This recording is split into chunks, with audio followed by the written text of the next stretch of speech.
Hello and welcome to a Modern Horizons 3 draft. I'm Paul Cheon, and today we are sitting at rank number 65. We had a nice little run with our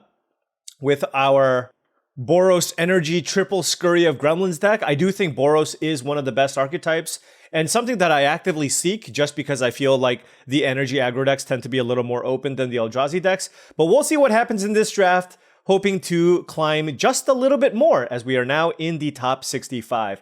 Now, before we fire off this draft, I did want to say this video is brought to you by TCGplayer.com. TCGplayer.com is your trusted source for all trading card games in the United States. You can search for the latest singles and sealed products from hobby shops across the country, all from the comfort of your own home. TCGplayer.com, link is in the description below. Additionally, this video is brought to you by HeavyPlay.com. HeavyPlay.com is the place to go to for premium Magic the Gathering accessories. Deckbox, playmats, sleeves, you name it, they got it. HeavyPlay.com/paulcheon for 10% off your first order. Link also in the description below. All right, let's hop into the draft and see what we can open. Let's get like an Ajani or, I don't know. Ooh, Nadu is a pretty sweet rare. I've had this one before. Wow, this pack is loaded, by the way. There's a Nadu Winged Wisdom. It's a multicolored great rare. Amped Raptor, which is one of the best energy cards in the entire set. I think it is, in fact, the best. No, it's Guide of Souls and Amped Raptor. Hope Ender Coatl is okay, but I do think it's worse than the Amped Raptor. And then we have Spawn Gain Commander as the other consideration. So all really great options. I'm actually not sure what the pick is. I don't know that I want to first pick a gold card or a multicolored card. I think it's between one of these two red cards. And I actually think I favor the Amped Raptor. I do. I think with Eldrazi being as heavily contested as it is, I think this card is also phenomenal and just absolutely just disgusting in any energy deck. So let's take the Amped Raptor, just a premium 2-drop. But I wouldn't fault you for taking Spawn Gang. I think those are probably the two picks. And then Nadu is probably third. But Nadu obviously is also good, but that's just not necessarily wanting to take a multicolored card first pick. And then had you taken the Spawn Gang, actually the pick might still just be Galvanic Discharge. This is going to be what we're taking. One of the best removal spells in the entire set. Probably the best removal spell in the set. Wayscape Battle Mage is also fantastic, so had you taken the Nadu or the Spawn Gang, this is definitely a consideration. Might be better than the Discharge if you're looking to be Eldrazi, but I think Galvanic Discharge is just as good on power level. And all right, we are kind of just moving into my happy place, aren't we? Nice little energy start here. There's Ajani Fells the Godsire, which is a pretty good saga. It's an okay top-end card. I don't know if I like it more than Mandibular Kite, actually. There's Twisted Riddle Keeper, which would be very nice if you were looking to be blue-red Eldrazi. There's also Fanged Flames, but I think this is just okay. I'd much rather have one of these two white cards. I'm going to take the Saga. I think this card is cool, now that I know what it does. I thought this killed things that have mana value 3 or more. It's power 3 or more. But it's nice to, at least in the early part of your draft, have enough ways to kill big Eldrazi. So let's take the Ajani Fells, the Godsire, and see if the red-white energy is available for us to draft. Here we have, So if we want it to be artifacts, there's Cranial Ram. The thing is, these are just generically good cards, so we can kind of go any direction. I think Wumpus Aberration, though, is better than Cranial Ram. And then we have Strength of the Harvest as the other option. Strength of the Harvest is nice just because it acts as a spell land, and it's good if we're going to be white or green. So I think I'm going to take Strength of the Harvest here over the Wumpus Aberration, just trying to avoid the Eldrazi decks altogether. And this card will just be great even in a red-white deck, or even a red-green deck if we end up there. Seeing a ton of Fanged Flames, but I actually just don't put a high priority on this card. There's just a lot of ways, especially if you're red, to kill small things. So I recognize that this card is fine, but I just don't value it that highly. Here we have the choice between Unstable Amulet and Solstice Zealot. I think I prefer the Solstice Zealot. The Amulet's also okay, but I just like my red-white decks to be very, very aggressively slanted. So I just feel like, in general, if given the option, I'll take the creature. This is also just a nice way to get big blockers out of the way.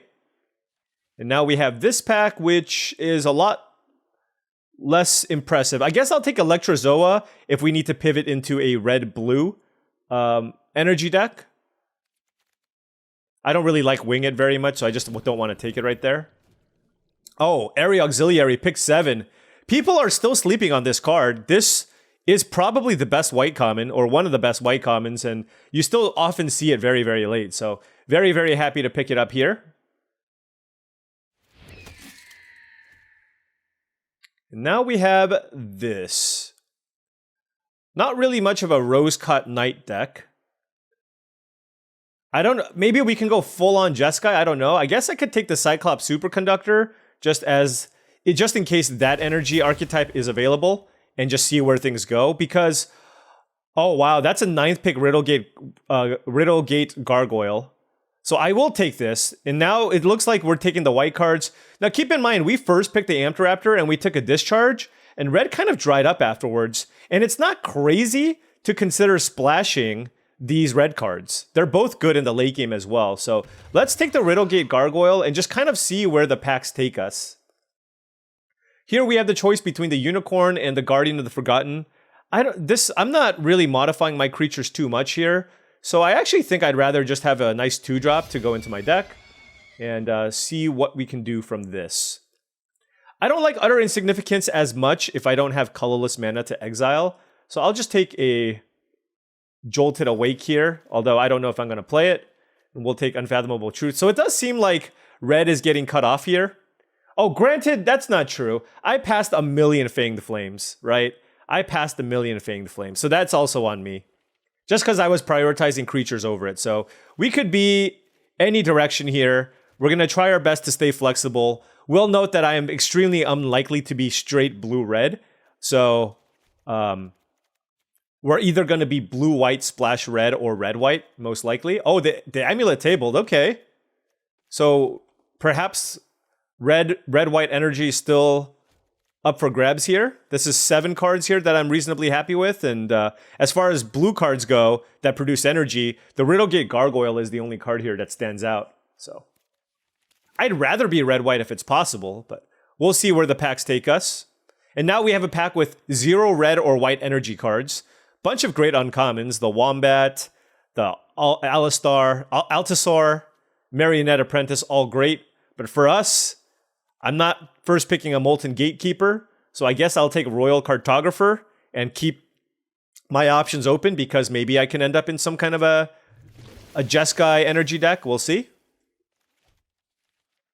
And here we have... Oh, that's an Amped Raptor. I gotta take it. It's just way better than a Johnny Fells the Godsire. This card is incredible. So getting this passed to us is a good sign. I think there's few energy cards you would take over the Raptor. So I feel like at least in Pack 2, we're going to get the hookups with regards to the energy cards. And now we have... Ooh, this is an interesting pick. So we have Suppression Ray as a finisher. Or... we have Conduit Goblin, which is just a premium 2-drop. I'm going to just take the Conduit Goblin here. I don't want to play this. I don't want to play this. I know we took the Royal Cartographer, but I just feel like the blue-white deck is just way worse than the red-white deck in general. And this card is so, so good in the red-white energy aggro deck. So, yeah, let's take the Conduit Goblin. Oh, now this is interesting. We have Metastatic Evangel versus Area Auxiliary. When in doubt, take the 2-drop. That's kind of my thought process. I do think they're kind of similar on power level. This allows you to make energy every time a creature comes into play. It combos extremely well with Area Auxiliary, and this is an uncommon, so it's just harder to replace. So I will take the Metastatic Evangel here. And yeah, this is looking pretty good. Now, granted, we're not seeing a ton of red cards, but it is what it is. Here, there is no red or white card that I'm interested in, so I will take the Jeskai land here because it just taps for all the colors that you need, and this gives us potentially an option to splash blue if necessary. Twisted Riddlekeeper is also kind of interesting, but if you don't have colorless mana, it's not good, so I don't think I want it in my deck. And now we have this pack where Okay, so the energy cards are starting to dry out. There's an Inspired Inventor, and I guess that's the pick. Not the most exciting pick, but it gets the job done. With Area Auxiliary, you know, you make a 3-mana 2/2, make a 1/1. So even if your 2-mana gets killed, your 2-mana creature gets killed, you play an Area Auxiliary, and you have 2 things in play. Also works well with Strength of the Harvest, so I will take it. Nothing insane, but certainly a fine card to play. Not seeing a lot of red here, but the white cards keep flowing here. Glyph Elemental is phenomenal. 2-mana 2/2, when you play a land, you get a +1/+1 counter, or you bestow. This card is a great 2-drop, and loving my start. Works really well with the Metastatic Evangel as well.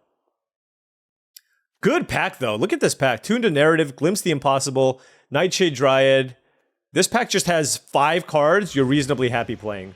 So that pack was loaded. Wow, that's a late Eldrazi repurposer. But for me, I'm looking at red or white cards, not seeing a whole lot here. I guess I'll take the Electrozoa, even though I don't think I'm going to be blue-white. Wow, that's a late Cursed Wombat. Again, nothing in the red-white energy deck for us. I guess I'll take the Uttered Insignificance. And this was the pack that had Ajani Fells the Godsire, and it did not table. Distinguished Conjurer is definitely not something you want to play in a red-white deck, but I don't think I need 2 copies of Jolted Awake. So let's just take the Conjurer. Oh, very happy that the Solstice Zealot tabled. Do like that card a lot. And could be in the market for a combat trick here, so I'll take the Siege Smash. There's a blue-white land here in case we want to pick up a bunch. The thing is, we didn't even see any Riddlegate Gargoyles or anything like that in Pack 2, so I just don't know how much I want to go into blue-white. Like, there is a Riddlegate Gargoyle and a Royal Cartographer, but our red cards are just significantly better, I feel. But we have a couple of lands that let us get blue mana, so it's not off the table for us to consider splashing blue. Here, I will take a Thraben Charm. We're pretty high on creatures now, and I definitely would like to have a few removal spells for Writhing Chrysalis and other big Eldrazi, so Thraben Charm seems like a welcome addition here. Not the most impressive first pick, but happy enough to play it in my deck here. And now we have a pack with, well, this pack's way more interesting. Got a bunch of Signpost Commons, Wrath of the Skies. I don't think this is a Wrath of the Skies deck. We're red-white aggro. Angel of the Runes is okay, but it's just expensive. There's Rowland Implicit Maze, which is also decent, but I'm just taking Conduit Goblin. Let's be real. If you're red-white energy, you just don't pass this card. This card's amazing. And our 2-mana cards are loaded. Really, really love the 2-drops that we have so far in our deck. But then we have this pack, which has basically nothing for us. There's kind of a 1-drop. I guess I'll take a Simulacrum just because I might want a 1-drop, but definitely not something that I want to slam right away. Here we have the choice between Phyrexian Ironworks and Smelted Chargebug. I think I could use probably this Ironworks. Yeah, let's try the Ironworks in this deck. We're not super heavy on spells right now, so I feel like I do have room for an effect like the Ironworks. It's a nice energy consumer and creator, but I could certainly see the Chargebug potentially being the pick here. Here, I'll take an Indebted Servant. I'm not super high on it, but it's a fine, aggressive little creature. Oh, Slamming Mandibular Kite. It's a much better aggressive creature. Nice little blue-white energy card here. Blue-red energy card. And then there's also Marionette Apprentice, which is awesome in Affinity. But we are slamming Mandibular Kite, and we are looking to beat down. Oh, wow. Witch Enchanter this late. This is a premium. One of the best of the spell lands. It's a disenchant effect on a body, or it's a land. This card's awesome. Gonna take it over Inventor's Axe. And here, we're just gonna take some filler cards. Inspired Inventor. Certainly seems like blue-red energy might have been the color combination to beat, but our white cards are fine. And I do think of the 3 color combinations of energy, I think blue-red is the worst. And I'm happy enough with Inspired Inventor. Will note that I kind of wish I had more top-end stuff. I only have the Auxiliary and Ajani Fells the Godsire. I don't know that I have enough fixing here. I guess I'll just take Decree of Justice. I don't really want to play this card, though. Okay, I'll take Angel. Okay, there's a Riddlegate Gargoyle, too, so... The various flavors of energy, but we'll just play this as a top-end card just because we don't really have any other good options. I don't think I want to play Barbarian Ring. I don't know. I am kind of aggressive. I could consider it.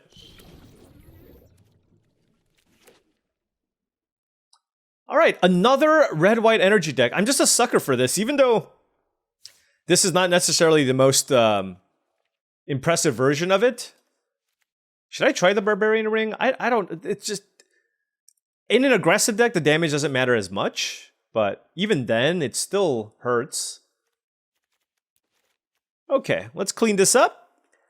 I think this is basically the deck. We have 17 lands here. I don't know if I want to try this. No, I don't think this card's good. Also, I think I'm going to cut Decree of Justice and play Jolted Awake. Getting back Amped Raptor seems really, really strong. And actually, I wonder if I should have taken the other one. I usually don't play this card very often because I'd rather have Combat Tricks and removal. But we do have space here, so I will try this card. Here we go! Red-White Energy, Beatdowns. Missing a little bit on the top end, but still has a decent curve with interaction. And oftentimes, that can be enough to get it done. Now, before we head into the first round, I did want to say, if you've enjoyed all of this content and wanted to support the channel in another way, I do have a Patreon channel. The link to the Patreon is in the description below. Special shout out to all the current patrons, as I thank you so much for your support, because it continues letting me make all of this great content. Patreon.com/paulcheon. Okay, what do we got? Yeah, I'll keep this. Some Conduit Goblins and Metastatic Evangels.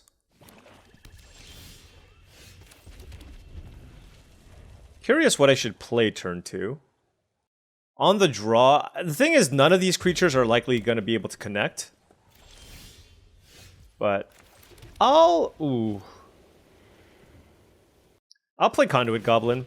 The reason why is if they don't have a removal spell, next turn I can play Ironworks and attack and make a token. That seems pretty good. If they kill this, we change up our plan, of course. Oh, okay, well. They killed it.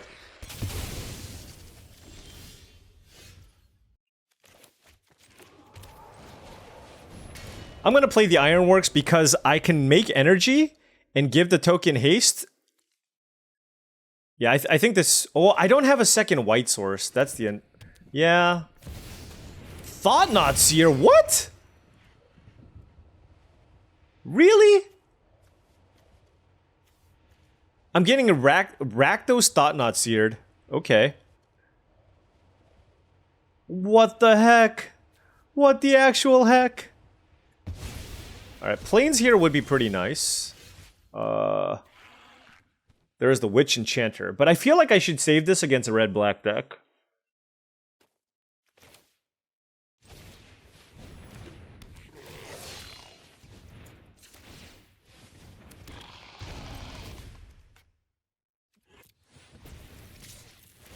Alright.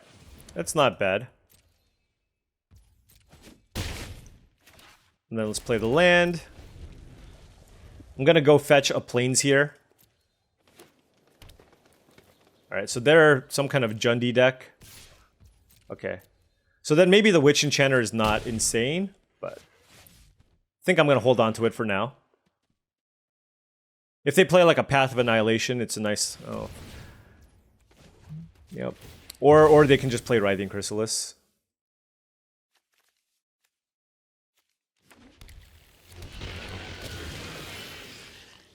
Well, that's wonderful. Oh, that's actually quite nice. That is quite nice. That's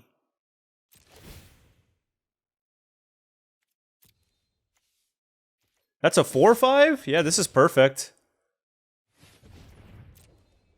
I dare you to block. I dare you.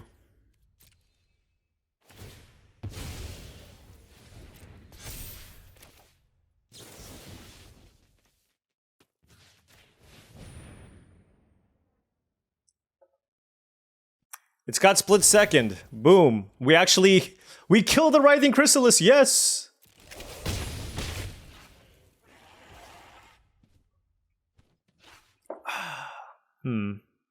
Thinking right now. Because I can make another Golem this turn if I really want. The question is that worth it? They're at 14. I guess I can just wait. The reason why I can wait is it's not like I can make 2 golems a turn, and this is kind of is like it's like a surprise factor. Because this Conduit Goblin can give this one haste as well, if I really want.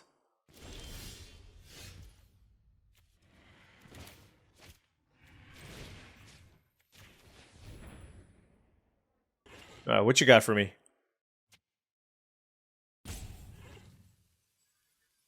Thought-Knot Seer into Writhing Chrysalis. Oh, man. Oh, okay. Yeah, that was pretty good.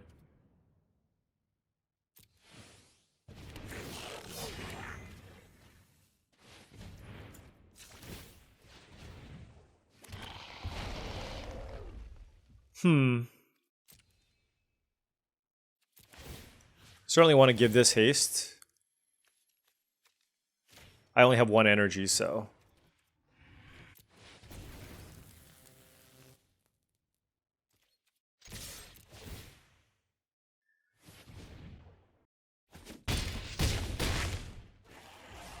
Alright, so they're at 6. Do I just play this? I think so. Just because I want to go wide. They're at 6 life, so...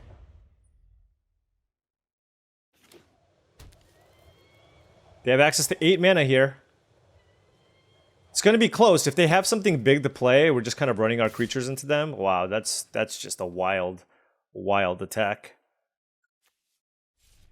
Yeah, that is just like if you don't value your life, you can attack with Thought-Knot Seer.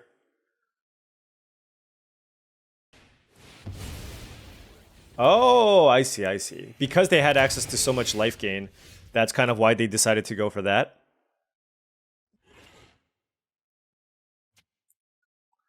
Yet not ideal here. If I attack with everything, they can block my 2 3/3s and only take 6. Breaker of Creation was amazing. I think the only thing we can do is just attack with one of these.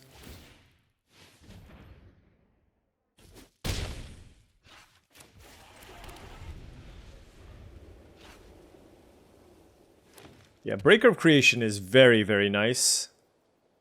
Trying to figure out what I should be looking to do. I can certainly sack 1 of each land. And then it's just whether or not I should be looking to double block the Breaker. Maybe, right? They're down to no cards, basically. What?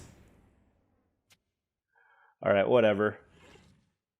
Look, we just got Eldrazi. That's, you know, it just happens. We got Thought-Knot Seared and the Chrysalis and the... Yeah, just a slightly different flavor of Eldrazi. God.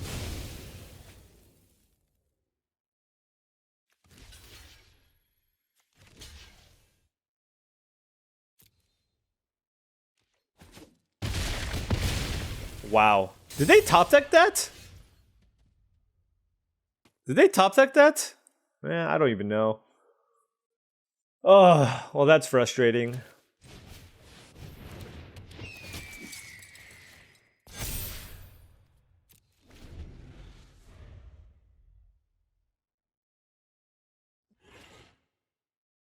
So if they attack with this, I go to 3. They block here, 7, 8, 9.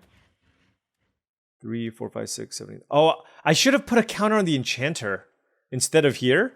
Because if they block here, then I can... Yeah. I should have put a counter on the Enchanter. Because that way, if they attack me with the Riddle Keeper... well, if they draw a creature, it doesn't really matter. But this is just assuming that... It makes the decision for my opponent more difficult.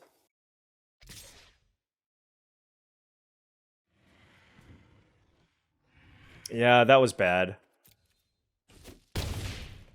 Well, no, it doesn't matter. Wait, no, it doesn't matter. Never mind. Never mind. They can block my 4/4 regardless. Oh my gosh. They have one card in hand.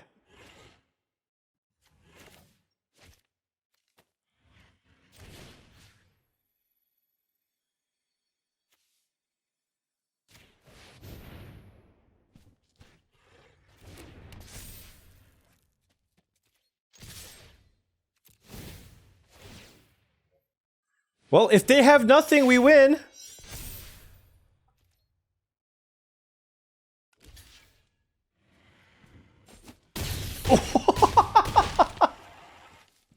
Wow. That was incredibly lucky. Oh my gosh. Sometimes better lucky than good, as they say. I don't even think I played that game particularly well. I think there was the turn before I could have jolted awake and just gotten in for a lot more damage. So I feel like I probably should have done that too. And our opponent had an amazing start, so I felt like we got very lucky, and we also didn't play particularly well. Sometimes there's no justice in the world, right? Or something? Okay. I'm gonna keep this hand. Probably gonna lead with strength. Unless I draw a land. If I draw a land, I might not play the Strength of the Harvest. But if I draw a spell off the top, okay, I drew a land. All right, then yeah, let's try keeping the Strength of the Harvest here then. All right, Mandibular Kite from the opponent. The old mono landscape kite deck. Actually, it's probably fine. What colors are they? Blue-white energy, probably.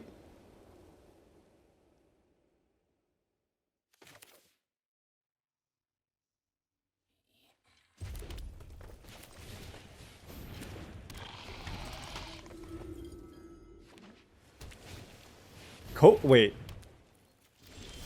What is happening? Okay. Let me think here. Yeah, let's play the Unstable Amulet. Let's use it. No land off of it. Alright, well now I want to play this. No attacks. Solstice Zealot. Okay. Can I bestow off of this? I think I can, right?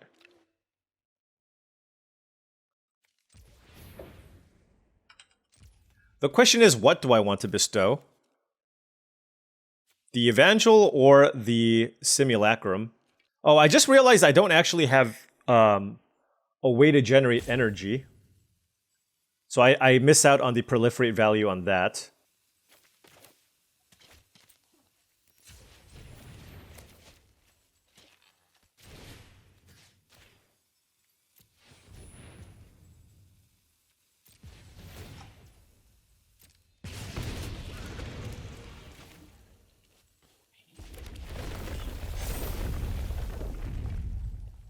Why did I tap like this? What the hell?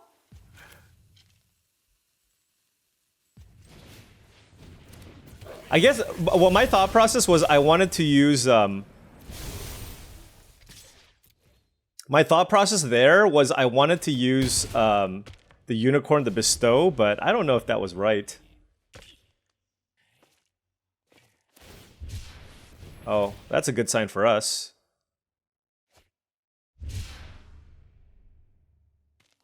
What the heck? What was I thinking? Alright, whatever. Okay, that's interesting. I think I want the Rhino, though.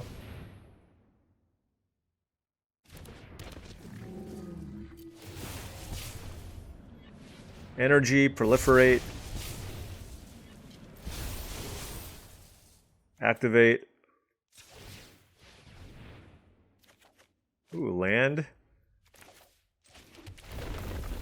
Proliferate. Oh, it doesn't proliferate, it just puts a thing. Alright, so they're certainly going to tap this down. I probably should just play this just to maximize my energy.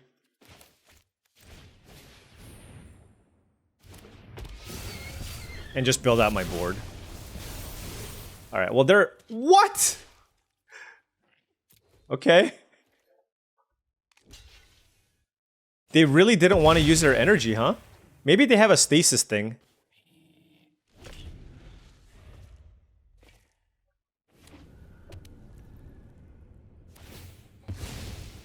Okay, they're sacking a land.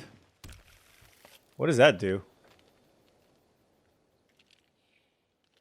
So this, remember, Paul, power 3 or greater. Oh! What the hell? Their plays make a lot more sense now, I will say. Oh my gosh.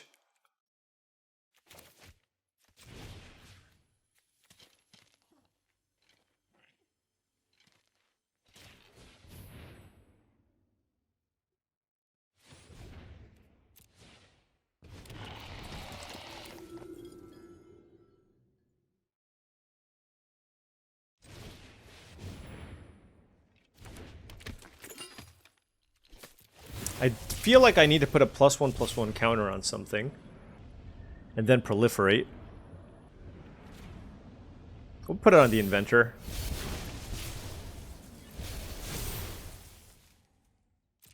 Do I just play this? Nah. If I play it, I get a +1/+1 counter and an energy. Or I can... It's actually interesting. It's kind of close.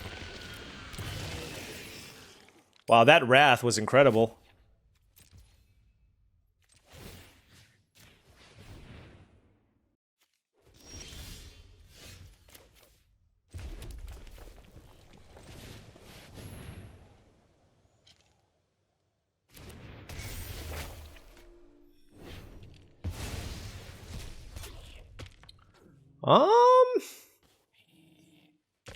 Actually, let's play it.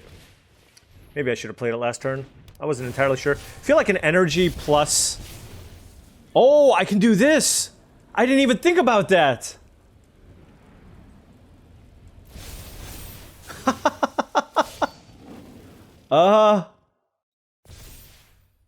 Okay! That is awesome!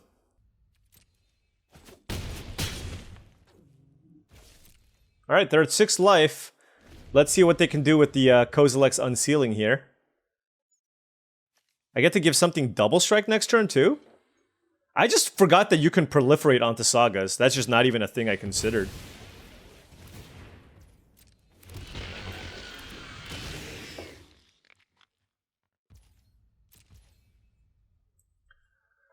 Huh, what do I want to tap?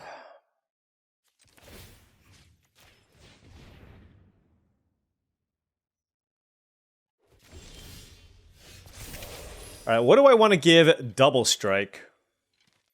Maybe one of my smaller creatures? What happens if I tap down the color? 4, 5. Oh, that's so close.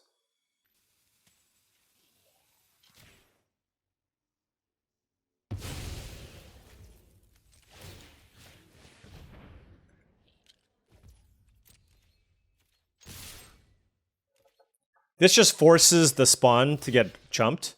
To chump. And puts him down to 2.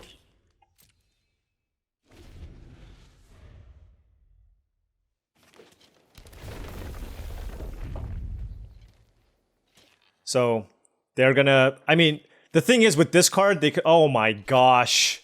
Are you kidding me? Wait, they can't cast it. They can't emerge. Right? You need a colorless mana? Okay. Oh, they can they emerge it now? No, they don't have the blue mana. Wait, they can tap this for blue. What happened here? You're like a green,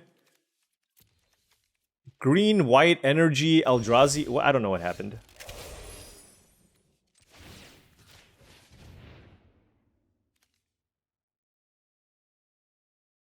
This should get it done. Siege Smash off the top was awesome.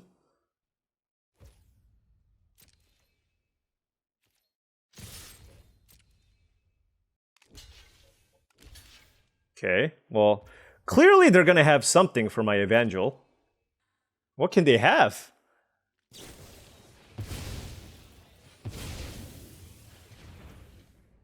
So that'll turn it into... Okay, well...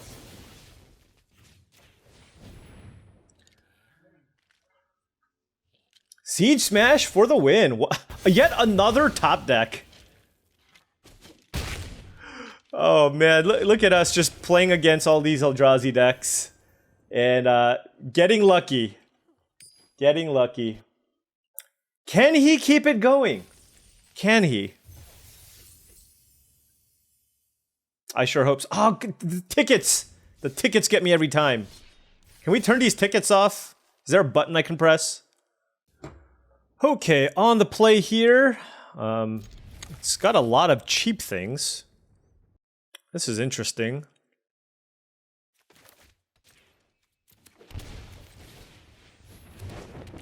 I don't know if this is correct, but this just allows me to get as aggressive as a start as possible.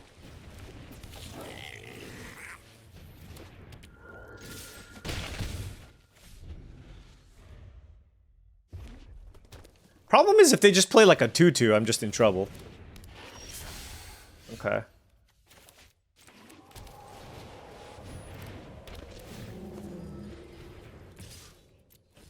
I guess this can kill something. And the Solstice Zealot was not terrible. Maybe it was better to just hold this.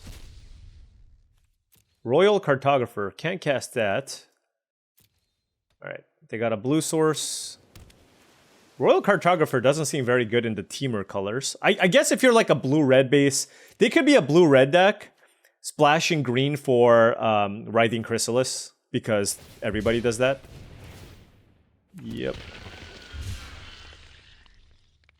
That's fine.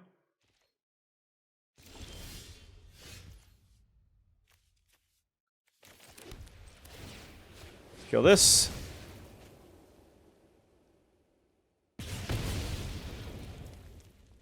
Attack.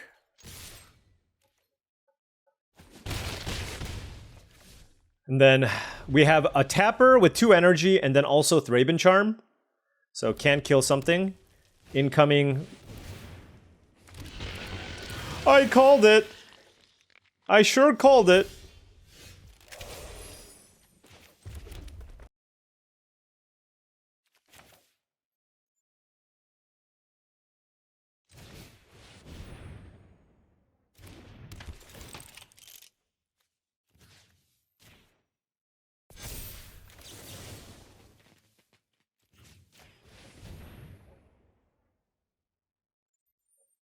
We have the answer for it, but they have access to 1,000,000 mana next turn.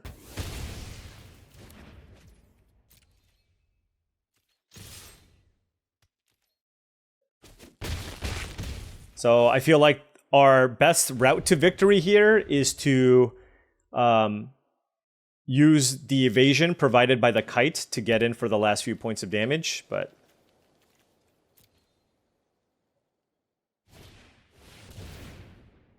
Sure. Well, we certainly know what we're going to be tapping. Okay, I want to get in for more flying damage. And I don't have anything else to do with my mana. I could have put a counter on the Inventor, honestly. But it's okay. Actually, putting it there gives me a chump blocker with the Germ, which isn't bad.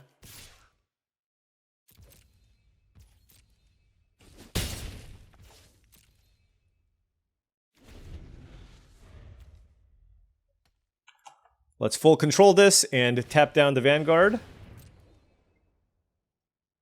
Oh, Nyx board. Wow, they have a Tamiyo. This is one of the best rares in the set. Tamiyo is incredible. I assume they're going to play it, but they have access to a lot of mana too, so. Eldrazi. Everybody forcing Eldrazi.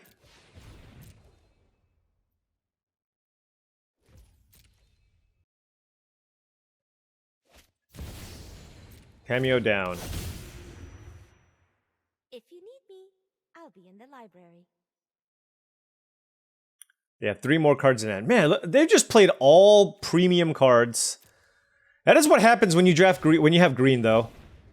Yeah, well, that pretty much seals the deal. They get to gain 3 life too. Whoa.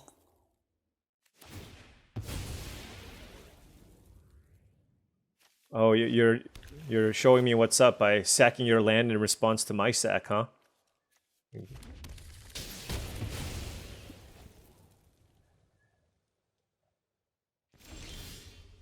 Okay, okay.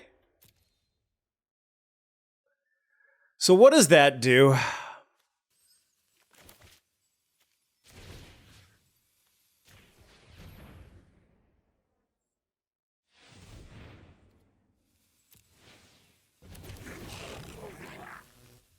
I need to continue keeping this tap down, but I also need to kill this Tamiyo. This is rough because I can't really get in for damage this turn, but... The Horrific Assault, I feel like we got them kind of just low enough, but the Horrific Assault is going to basically turn this around. I couldn't get the Inspired Inventor unless I wanted to make 3 energy, because this costs 3 mana. So when I cast the Jolted Awake, this gives me 2, I'd be down to... I just wouldn't have that much energy left. Whereas getting this one, I net 1 energy. Right, so I still have 2 energy to tap down the Vanguard. They have the Steep Analysis as well. Rumble, yeah, their deck just looks phenomenal. Just bread and butter Teamer Eldrazi deck. The Cartographer still looks pretty bad in here, but everything else looks good.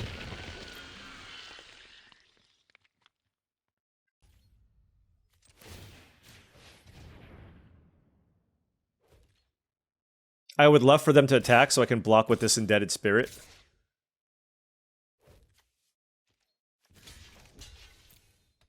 And I'm not going to double block, because I really want the flyer.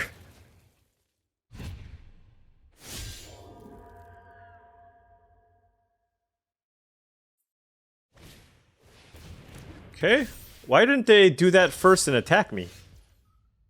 Huh?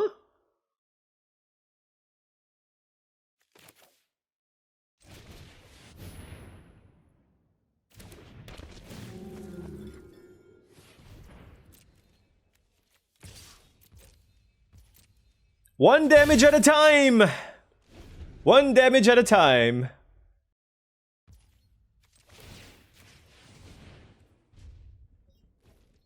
We're playing the hand that we've been dealt. Take the 3 here. If they run out of action, maybe we have a chance. Nope, never mind. No chance. No chances here. If they flashback Deep Analysis, they can actually just die. Well, certainly playing that.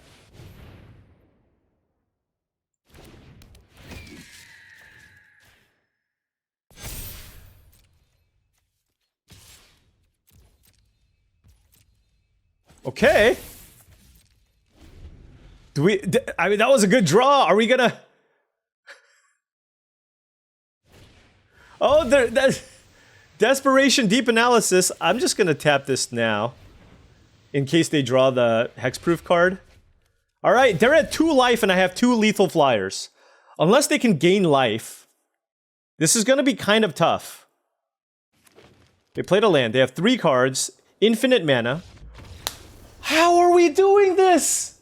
How are we doing this? We have just won 3 games in a row where I feel like we've been a dog every single time. Okay. No, the tickets! It got me again! Okay. Alright, 3-0. I guess, should we just be calling it red-white Cheons now? Is that the archetype? For example, the last set, it was Abzan. But now it's red-white. Oh, we'll do it. I'll take it. Okay, on the play. Yeah, this hand looks amazing. We have Galvanic Discharge, Metastatic Evangel, Glyph Elemental, Nyxborn Unicorn, and 3 lands. My question is, what do we play turn 2? Is it the Evangel? I think so. It just can do the most damage. And this is pretty nice because we can bestow. Oh, and galvanic discharge? Oh yeah, this is great. And if this dies, then it's fine, right? So let's bestow. Land. Discharge. That's a great turn. And then next turn we can play the unicorn and proliferate. No, oh, it's a bounce spell? Do I want the Evangel? Yeah, I guess so.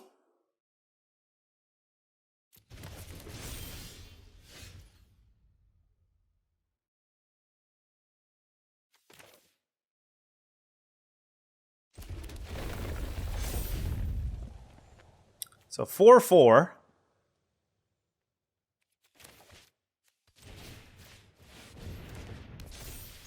Attack for 6. And that's why this card's ridiculous, because even if they deal with the creature, it still just gets in there. Oh wait, no, I messed up. Oh well.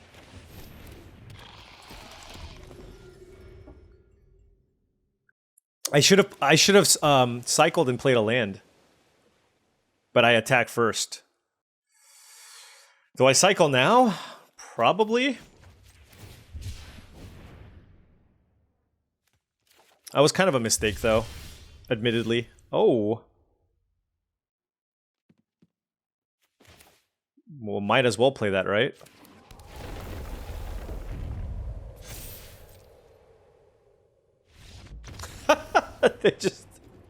They had a 2-drop and a 3-drop. We were just on the play and just had an amazing draw. Okay. We'll take those. Glyph Elemental is an absolute beating when you can get it in play. This ticket thing is going to be the death of me. I'm just going to... It's just going to tilt me. But 4-0. 4-0 with red-white. Nice curvaceous starts, some fortuitous draws, and here we are. Okay, another great hand. We have a Plains and a Mountain and a bunch of cheap cards. Indebted Spirit, Mandibular Kite, Glyph Elemental, Inspired Inventor, and Conduit Goblin. Certainly keeping this and leading out with the Mandibular Kite here. On the draw. So, win rate goes down significantly.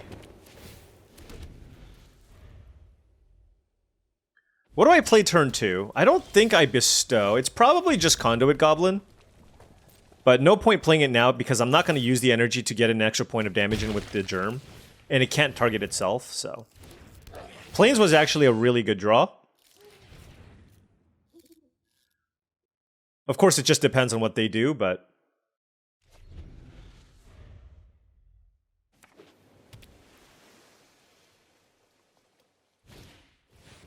Dreamtide Whale? It doesn't fly, right? Okay, so let's, I'm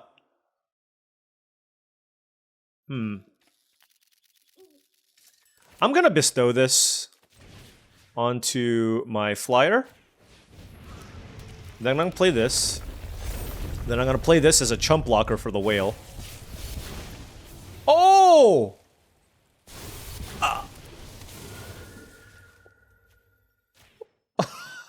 Whoops! It's any player? What? Oh my gosh, my bad. It's any player? Wow, I legitimately did not know that. Obviously. Okay. The thing is, with my aggressive start, did I even want to attack with this? It's just, it's probably not even that great, so we'll just go with that.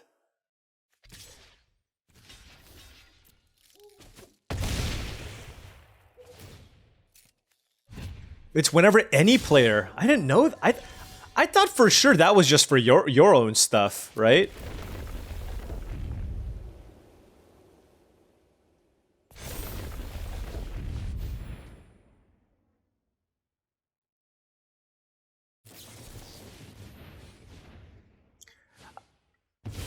I thought there was a chance they could have that, but I simply cannot play around that.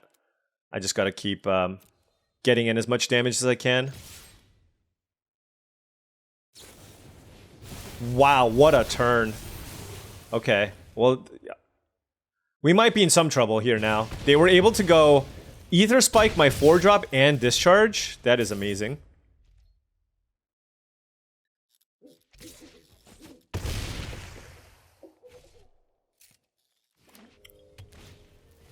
Okay.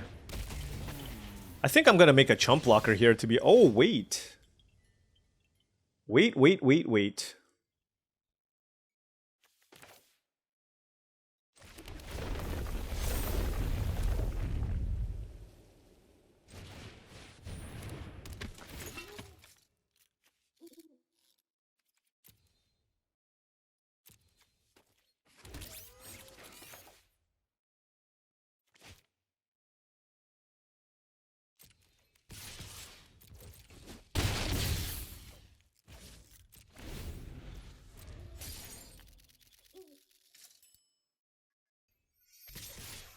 They're getting so aggressive.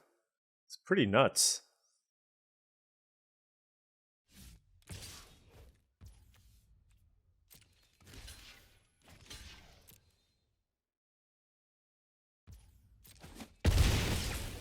I kind of want to save this because this thing's gonna die. This is 8 damage. I mean, certainly they have something here, but... Oh.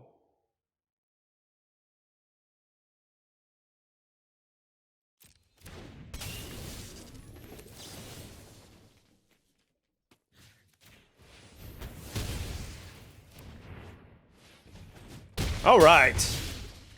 We almost got Dreamtide whaled, but we got there. 5-0. Beatdowns. Rank 44 now.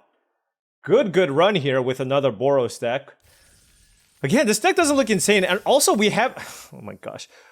Tickets. We haven't drawn our best card yet, which is the Raptor. The Raptor is the best card in our deck. I don't think we've drawn it yet. We have 2 of them. Okay, going up against rank 227, and look! You complain, and you get. Was that even English? Alright, anyways.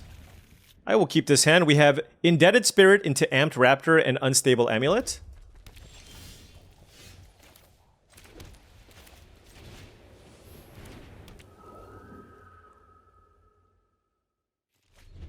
I don't know if I'm supposed to play this or bestow, but... Conduit Goblin, okay.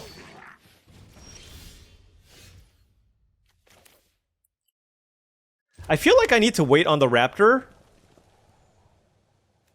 and play it next turn. I'm going to play the Amulet for the energy, and I'm not going to utilize this because you want to be able to hit a card off the Raptor. So I'm going to do it like this. Because I don't have to activate this. I can do this anytime too. So if I hit like a 2-drop, then I can play the 2-drop and activate the Amulet. But if I don't, then this is still fine. I will block the Conduit Goblin here. I want to upgrade into a 1/1 flyer.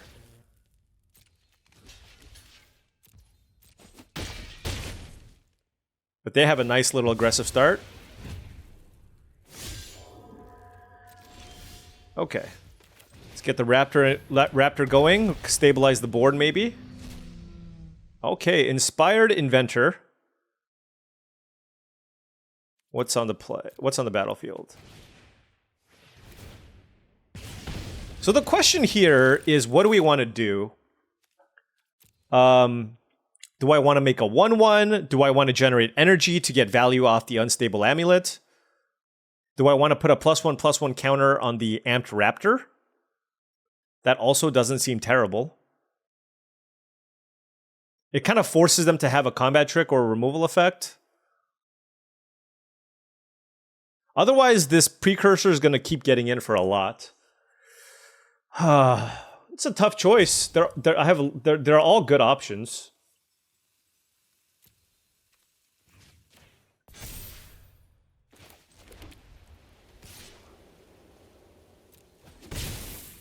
I'm going to go with the counter here and just kind of hope. Because I still have another inventor to generate energy if I need. And if they use a removal spell on the Raptor, that opens the door for Strength of the Harvest to be really good.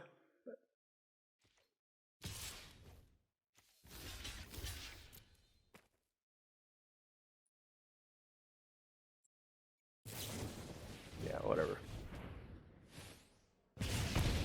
I knew that that was something that could have happened.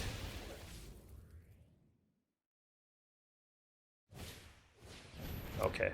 All right. Well, they're just out. They're just one-upping us with everything here. It is what it is. Yeah.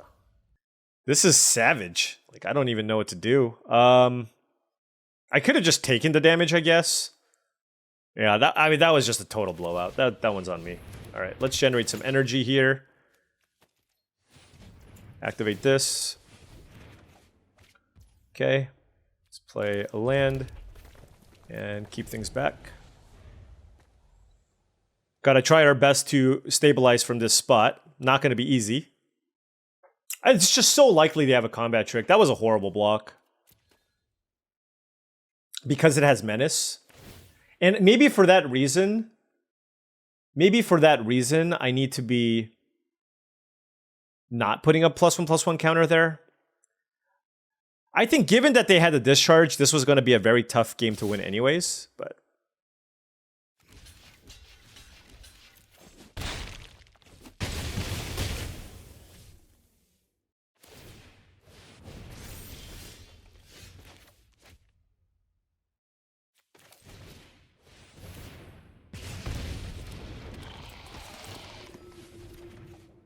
Okay, ooh, Jolted Awake. That gives me an Amped Raptor. I kind of wish I took the other Jolted Awake. I will say. All right, maybe we can hit a 2-drop, I guess.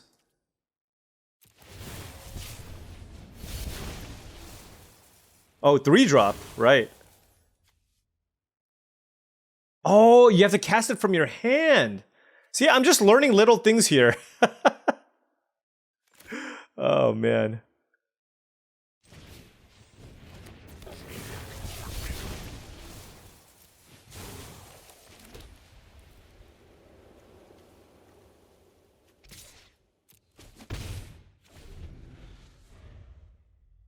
We're just gonna take 6. Yep.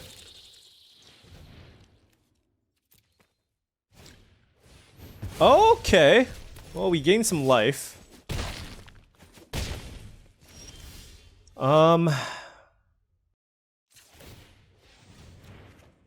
Okay, that's a land.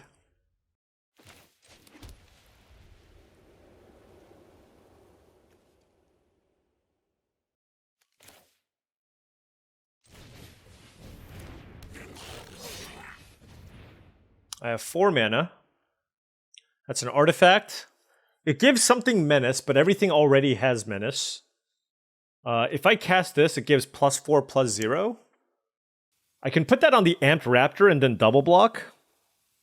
Or I can just use the Sarpedian Simulacrum.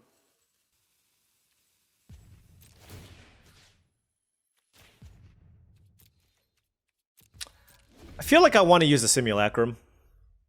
Do some kind of a double block. I can do something like double block the Charge Bug and then sack this to kill something.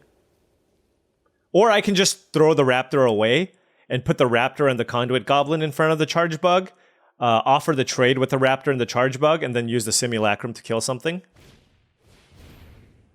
Oh, okay. Well then.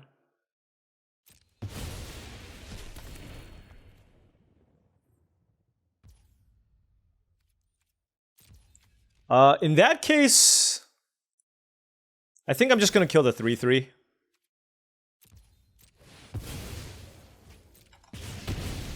The reason being here is if I can find a land, I can actually play Angel of the Ruins, kill the Charge Bug and the Kite. So, that's the hope. Expel the Unworthy is pretty bad, but I guess it's just like a necessary evil for them. Alright, let's hit a land here. Land.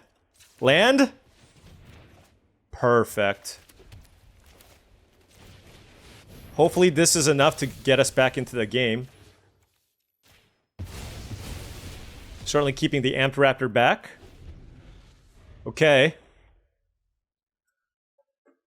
They top decked for the turn. Okay. Okay. A little stabilization? Come on. Okay.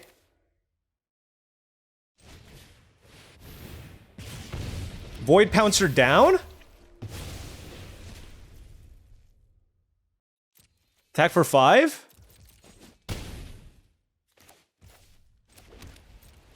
Actually, I don't know if I needed to play that land because I have the Glyph Elemental.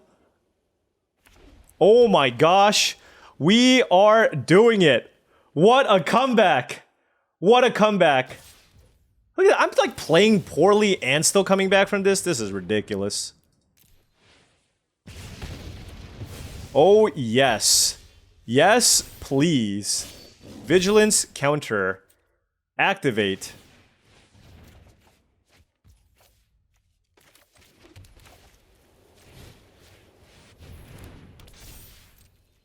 Boom! Wow, they drew 2 lands at a really, really inopportune time. That double block was still pretty atrocious. And you just have one of those days where it doesn't really matter how poorly you play, you still just kind of draw out of it. It kind of feels like that was the case here. I will say, after the double block, I think we navigated the rest of the game reasonably well, allowing us to kind of survive. And part of what allowed me to just not lose right away is because my opponent used Expel the Unworthy as their interactive spell. If you're looking to beat people down with aggression and damage, Expel the Unworthy is just, that life gain is so bad. Because oftentimes when you draft a Boros deck, you get your opponent down to like 6, and it comes down to you being able to top deck the right removal spell or pump spell to force something through. And by having to play a removal spell that gains your opponent life, that might give them just enough time to stabilize. And that's what happened here. If that was Fanged Flames or any other removal spell, we would just be dead. But the life gain is what allowed us to barely stay alive. Look, my opponent is a high-ranked Mythic player. I'm sure they know all of this. I'm sure they didn't have better options. But for example, I probably would just play Combat Tricks or anything else over a removal spell like that. Here, we don't have any mountains, so I do have to mulligan because I can't play anything turn 2. I will keep this hand. Gonna bottom a plains. Question here is, do I turn 2 Amped Raptor? I think so. On the play, I feel like I want to... Oh, never mind. This is better. Now I'll just play the Amulet. If I didn't have a turn 2 play, I feel like I need to play the Raptor. But given that I did with the Amulet, I'll play the Amulet into the Raptor. And now if I play something, I get to hit them for 1. It's actually a nice little combo there. Our opponent on Affinity. And I want to play the Amped Raptor because if I play a creature, I know this costs 3 mana, but if I hit a creature, then the next turn I can play the Auxiliary and put double counters, which is really nice. Okay. I will do that.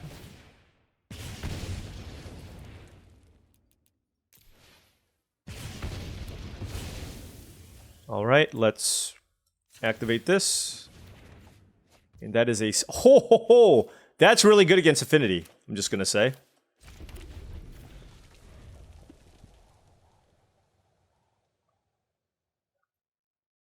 They're red-black. They just have to have artifacts. Alright. That was not an artifact.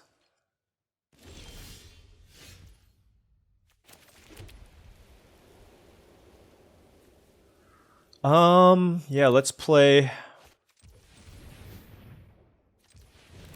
Solstice Zealot. And I'm going to keep this back. For now. Just because trading damage against this just doesn't seem very good.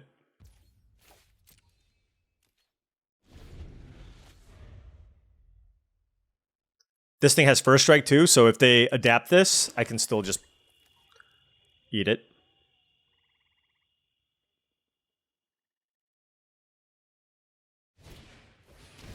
Oh. That's interesting. What do I want to sacrifice? The tapper or the first striker?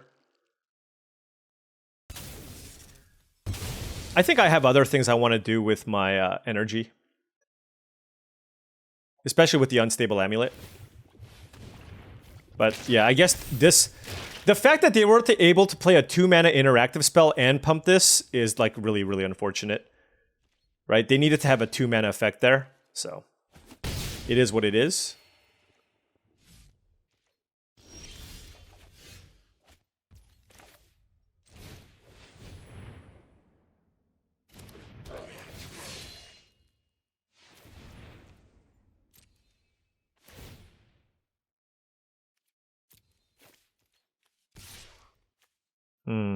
Do I attack or not?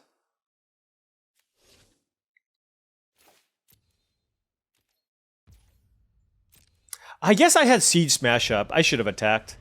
Yeah, because I have Siege Smash Up as a combat trick. This situation right now just makes it so that they have to flinch first. They have to have some kind of artifact in their hand, right?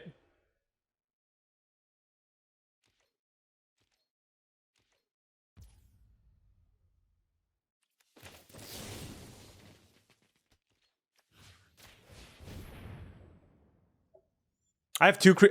Basically, I'm just playing as if they don't have 2 removal spells in their hand to kill this vampire, because that clears the way, allows me to use my mana as well, and that clears the way for me to play Area Auxiliary and attack for a lot.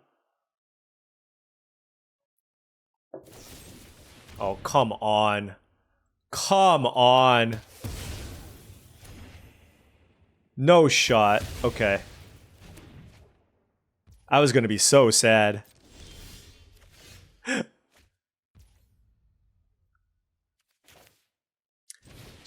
It's just, I want to get maximum value here, but this is just too good of an opportunity here to get in for 7.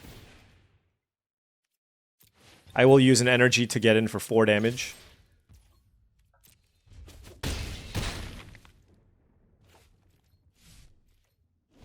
I know I could be using the amulet, but because I've had other plays anyways, I'd rather just keep adding to the board here. And just play anything else, really. Okay. Okay.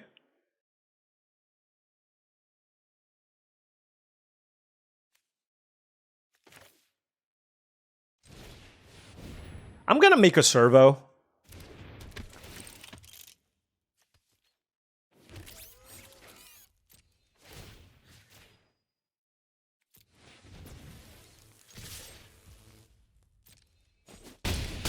I don't know if there's a sweeper in the format, but whatever. Oh, there's Toxic Deluge, right? They would have played Toxic Deluge, right? Maybe not. I feel like their hand is just artifacts, and I have a Siege Smash, so they don't want to play it. That would be my guess. Like, what are you, just some kind of red-black control deck? Seems pretty unlikely, right? It's probably like Refurbished Familiar or Cranial Ram or something like that.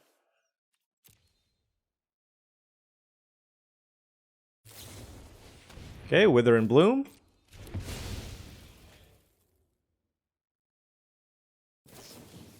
Okay, they're dead. If they're just running that out, they've got to be dead. Okay! Yes! Is that a trophy? I always lose track. I always lose track. Oh, I dodged the ticket boss. And look at that! Another clean trophy. Actually, I'm not going to call this a clean trophy. We played far from perfect this time around. But once again, just proof that you just draft a deck with a nice mana curve, right? A nice mana curve with some combat tricks and a little bit of interaction. Old school Magic still gets it done. Still gets it done. And we did have a phenomenal curve. The Jolted Awake actually was an overperformer, particularly in this deck where we have a bunch of great 2-mana creatures. It's just a really nice thing to get back Glyph Elementals and Metastatic Evangels, etc. The Unstable Amulet was a really nice interaction with the Amped Raptor, but just a solid way to convert your energies into cards. I still feel like, in general, I favor the Conduit Goblins and the 2-mana energy creatures instead because of the game plan of the red-white decks. But if you're playing like a blue-red deck, for example, I do think the Unstable Amulet is very, very nice there. But yeah, nothing particularly insane here, right? It's just mostly commons and uncommons. Did we have a rare? No rares. Who needs rares? We just curved out, had some tricks and some removal spells, and were able to punish some of the clunkier starts from the opponents, and we had some pretty ideal top decks. But that's another trophy. Red-white, can't stop, won't stop. We are having an incredible start to this format. About as good as we did for Outlaws of Thunder Junction. That one felt like an outlier, but we're still able to get it done here on the back of all of these aggressive energy decks. So now we are sitting at rank 37. Rank 37. So we are climbing pretty quickly, and maybe in the next draft we can crack the top 20s. Anyways, thank you so much for watching. I really do appreciate it. Feel free to hit that like or subscribe button for more daily videos just like this. If you've enjoyed the content and wanted to support the channel, I do have a Patreon. The link to the Patreon is in the description below, patreon.com/paulcheon. Additionally, this video is brought to you by TCGplayer.com. Check out TCGplayer.com to get all of your Magic cards at the cheapest and most competitive prices. Check it out, link in the description below. And finally, HeavyPlay.com. Check out HeavyPlay.com for premium Magic the Gathering accessories. Deck boxes, dice boxes, sleeves, and playmats. A lot of their product is kind of state-of-the-art stuff. Something that you really haven't seen that much in the MTG supply space. So make sure you check them out. HeavyPlay.com/paulcheon for 10% off your first order. Thank you so much for watching, and I'll catch you in tomorrow's video.